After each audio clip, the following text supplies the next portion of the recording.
In the next 3 videos, I'm going to discuss 3 overlooked risk factors for injury in endurance athletes. They tend to be overlooked because they're just not that sexy. The sexy things get all the attention. Just go to Instagram. You know what I'm talking about. These are like less sexy than a sweaty Santa Claus without his shirt on. So picture that, let it sink in, then you'll understand why we don't talk about these things very often. And if you're into that sort of thing, I didn't mean anything offensive. And I feel like I have to say that these days just as a disclaimer so I don't get canceled. But if you are into that kind of thing, you're probably used to the flack by now. Number 1, breathing and diaphragm strength. But doc, I already know how to breathe. Yeah, poorly. Most people breathe really poorly. Most people blow at breathing. I know you saw what I did, and I know everybody loves a good dad joke, so you're welcome.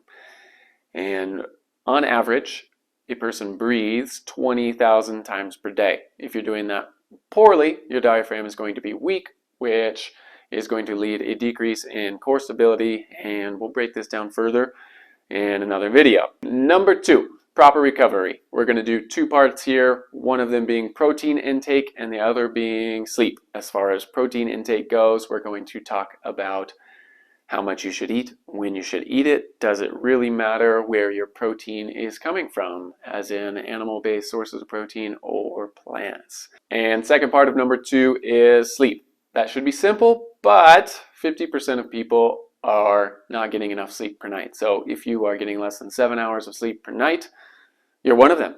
And we'll talk later about some ways to improve that number and how to get a better quality night's sleep.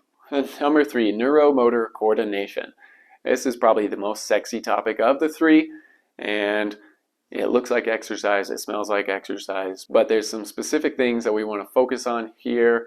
And if you don't know what neuromotor coordination is, you just have to wait for my video to find out, or just go to Google, and like anything else, you can become an expert in less than 60 seconds.